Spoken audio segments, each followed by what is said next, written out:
Our political insiders joining me now at home base for reaction on this, and you can join the conversation on Twitter at Harris Faulkner, hashtag FRW, at FN Insiders. John LeBoutillier, former Republican congressman for New York, Pat Caddell in the center, a former pollster for President Jimmy Carter and Fox News contributor, and Doug Schoen immediately to my right, former pollster for President Bill Clinton and a Fox News contributor as well. All right, gentlemen, a quick round-the-table reaction to what's happened now, because this was just in the last hour with Secretary Kerry. Let me be very simple and straightforward.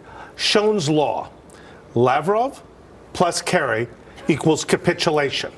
Put simply, Harris, when we talk of the federalization of Ukraine, it is effectively as if we are discussing the breakup of a sovereign nation. We are in the midst of a presidential election.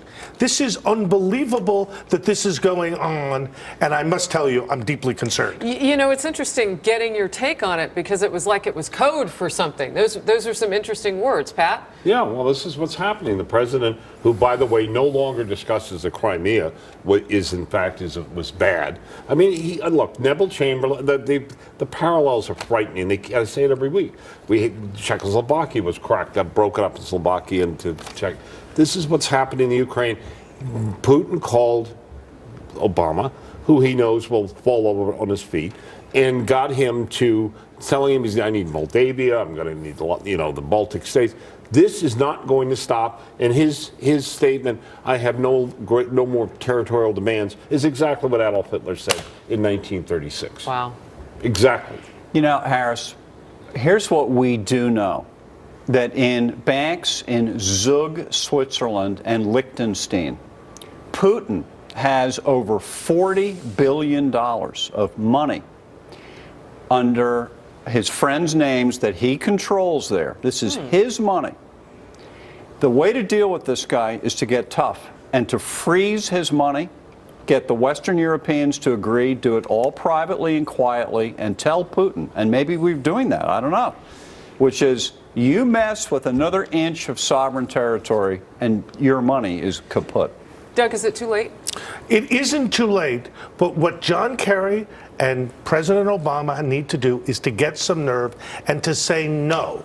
They need to tighten the sanctions. We need to provide more military aid to Ukraine, not say no, say yes, and we need to support democracy. Doug, today they finally got the MREs, the meals ready to eat.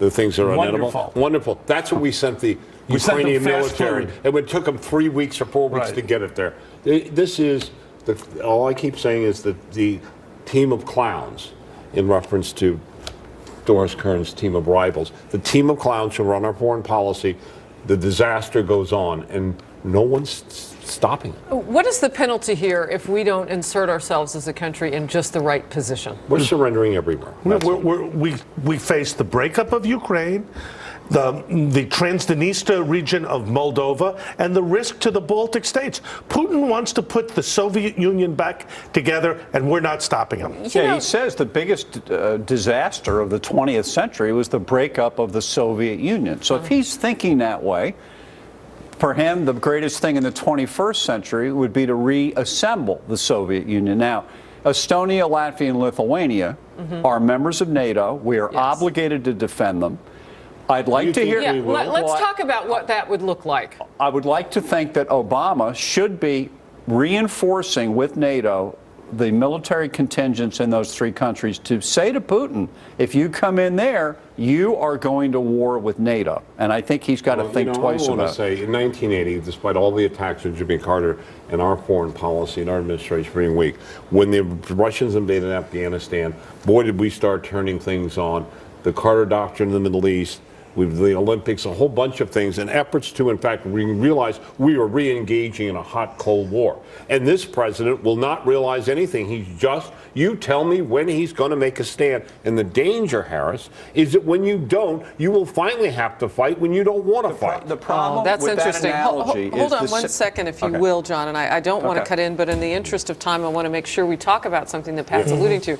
If we're going to draw in our military, how exactly will that maybe reflect on where we are with our military? Because the Pentagon is now starting to shrink. That's the thing. size of it. Our troop levels are at the lowest levels in the last 40 years. We're cutting our defense budget as the Russians and the Chinese are increasing their budgets by 10 to 12%. Bottom line, we're not prepared to fight a war. We're certainly not prepared to fight on multiple fronts. Bottom line, Harris, we're in trouble. Well, when you have less troops than you had before World War II, a smaller Navy than you had before World War I, and an Air Force the smallest in history, while, as Doug said, the buildup, you can't do anything.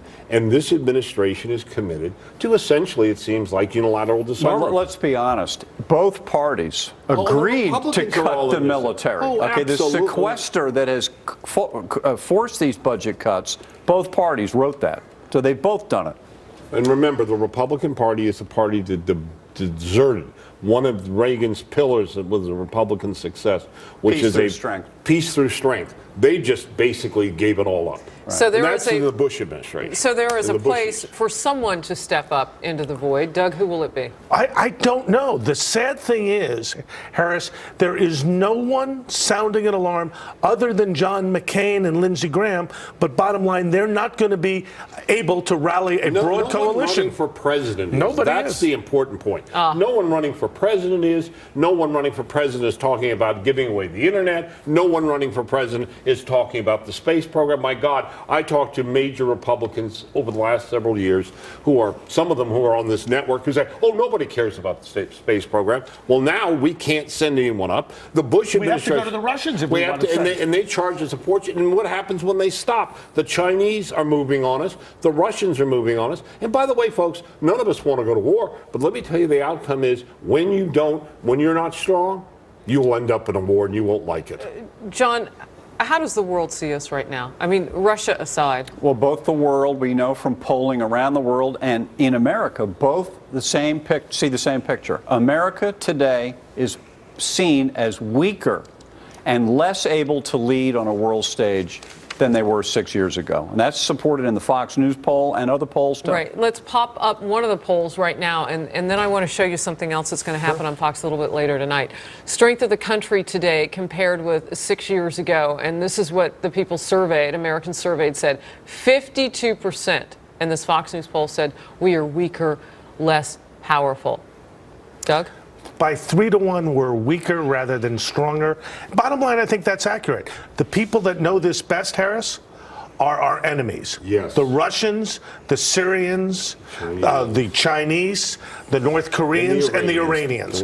Bottom line, our weakness does exactly what Pat described. It makes us more vulnerable to attacks, more likely to have to engage in an armed conflict. And bottom line, somebody has to sound the alarm. For political insiders, we are. And it can't be McCain and Graham anymore because they are just overly bellicose in every instance. That people start to kind of tune out the sort of same message from the same people. Yeah. Somebody has to get up with a common sense, strength, peace through strength, and being tough. Obama, I just want to ask the audience and ask our Twitter audience, ask anyone here, does anyone believe there's anything that Obama will not withdraw from? You know, faced with pressure? You mentioned the Carter Doctrine. I've never heard any of you at this table ever compare President Obama to President Carter until right now. And we're talking foreign policy. And you're saying that Carter would have been stronger than Obama on this issue. Also because President Carter, or whatever his efforts with Brezhnev, whatever, I mean, he learned quickly. We did a lot of stuff in human rights. But the important thing is, Jimmy Carter was an American exceptionalist. He believed in protecting America, an American interest. I do not believe, and I hate to have to say this about a president of my own party, the first American president, I believe, who does not particularly think America is an exceptional nation and acts like it, and is surrounded by people who don't want America to be exceptional. John, when you hear this president being compared to Jimmy Carter, which, yeah, I mean, the world knows his reputation, he's taken a beating here at home in terms of. Numbers are very high. They are now. yes, they are now. When you hear that, took a beating when it mattered. And you know that Republicans are getting to run for midterm elections, does that become a talking point where President Obama is on foreign policy? Oh, a little bit. I mean, they aren't talking about anything these days other than letting Obamacare and the deterioration of it deteriorate the Democratic numbers, which is happening. And most people now think, I ask Doug and Pat every week when we get together, gun to your head, does the Republican Party win the Senate this November? And we all three think Probably, yes. But make no mistake, John, if we face the kind of widespread perception of weakness around the world that those poll numbers show, bottom line, it will hurt the Democrats in November. The party, the president have not shown any backbone. And if we are perceived to have led to the breakup of Ukraine or to insurrection by the Russians, it will redound to the president's to Iran detriment. getting a nuclear weapon, which they're on the track to get thanks to the Kerry and Obama and the woman who negotiated the North Korean deal that was such a disaster. I want to get in some of our tweets here. Jane says, when you're not strong, you end up in a war. Peace through strength, which is echoing what you were saying, Pat. Joseph Kroll says, your guests have said it all. We will be too weak to do anything. You know, we are fighting wars in different ways now. And I'm wondering if the numbers don't tell the whole story. If you draw down the size of the military, can you fight it with new technology and so on and so forth? Or does the world not really count that? Do they just look at your force? Well, the problem is the new technology of weapons that we have are too big to use. You're not going to use ICBMs and MIRV missiles over the Russians going in to the Crimea. It's too much. Where we're hurting ourselves is conventional warfare capability. All right, more comments from our audience. I want to get this one in. Sal Pandini says, we are a four-letter word now. We were talking about exceptionalism in the American way in our world and how people view us. We are a four-letter word now. We are Rome, says Sal. Look, I don't want to insult the Romans. I began as a Kennedy Democrat. I memorized, as I think Pat did, the inaugural from 1960. Let the word go forth. We are a nation committed to freedom and liberty. We will fight whatever fight we needed to fight. Burden paying price. Right. This administration appears to be doing the opposite. I hope Sal is wrong. And let me just say, for the Romans, look, for 2,000 years, basically, the Roman Empire did this. If you touched a Roman citizen, I did an episode on West Wing. I wrote with Aaron Sorkin on this. You touched a Roman citizen, the Romans would destroy everything. The safest thing to be was a Roman. Today, the worst, dangerous thing is to be an American. Here's the reverse analogy, though, that when an emperor was coronated, they had a guy stand next to him whispering into the new emperor's ear, remember, you are human. You are human. No one is telling the current occupant of the Oval Office, remember, you are an elected representative of all the people. They are not your servants. You are their servant. And that has gone in Washington. All these guys think we're their servants. One other quick point. When I travel around the world and talk to people about our administration, people are confused, they're aghast, and they believe that we are weak and without leadership. And they're right. The opposite of John F. Kennedy. Let's talk about quickly what tomorrow means, March 31st. A deadline we thought for the Affordable Care Act / Obamacare and enrollment. And in fact, it's a moving deadline. Flim flam. Flim flam. Yeah. Isn't that a dessert? We were told by Kathleen Sebelius, absolutely no chance that the thing will be moved past the 31st of March.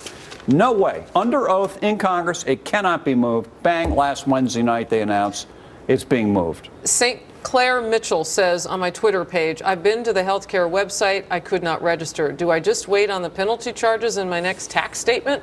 Now, this is a problem for some states. Maryland is buried right now. They can't fix their website. Well, they're getting rid of their exchange. They're killing it. Yeah.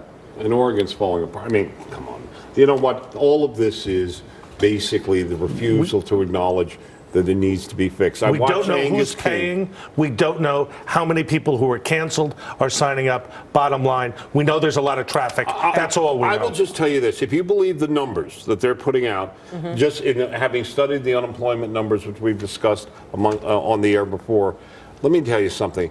Doug has a bridge in New York that he will sell you. Absolutely. If you believe any of these numbers are anything but phony, all of this is about posturing. I watch Angus King, who is in a world of frauds, the biggest fraud because he claims to be elected independent, is a Harry Reid dupe.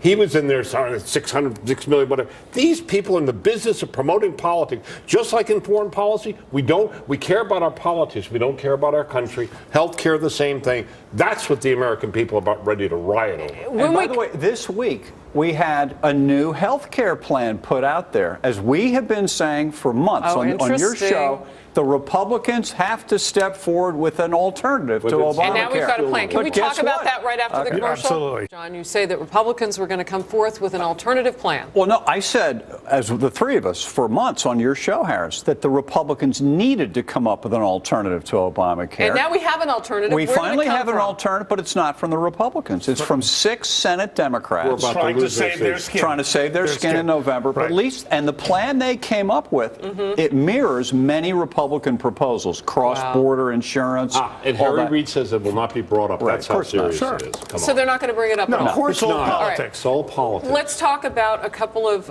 top tier, if you will, potential candidates for president Sure. who are on the Republican ticket, or side of the political aisle, rather. Governor Chris Christie this week, a resurgence of his reputation. He did a number of interviews, one of them right here on Fox with Megyn Kelly. John, why are you shaking your head? No. He's trying to relaunch his candidacy. But there's no resurgence yet. His poll numbers have plummeted in New Jersey, in Iowa, nationally, among Republicans, the whole bit. He's in severe political distress, which is why the establishment wing of the party is now, out of nowhere, here we go with the Jeb Bush bandwagon all over again. And Jeb now appears to have the support of the big money, the bundlers in the Republican Party. If he has that, which he could well have, given that the polls are very close, this could give him an opening with Christie's sinking to win the nomination. You know, the Republicans are just like the Bourbons in France. What Talleyrand said, was said of them, they forget nothing and learn nothing. These people are going to do the same thing. Jeb Bush, who I happen to actually respect a great deal, but he has been running worse in the polls in the last year than anyone. I mean, we've talked about it. We can't Vis-a-vis understand. Hillary. Vis-a-vis Hillary, he's losing Florida to her. He's not running well because half the country says under no circumstances will they consider voting for another Bush. And what does it And what do say? you do? What does it say?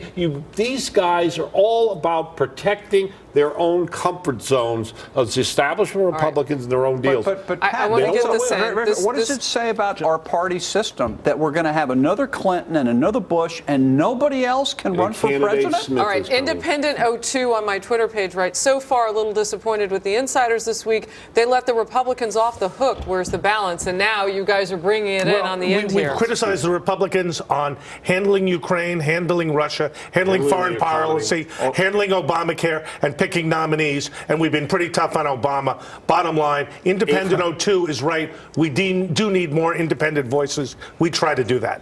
Interesting. Bottom line, hashtag it and see if Doug's face doesn't come up. Exactly. Thanks for joining me tonight. Thank you. Thank you. And there they are on our website every Monday morning at 10:30 Eastern.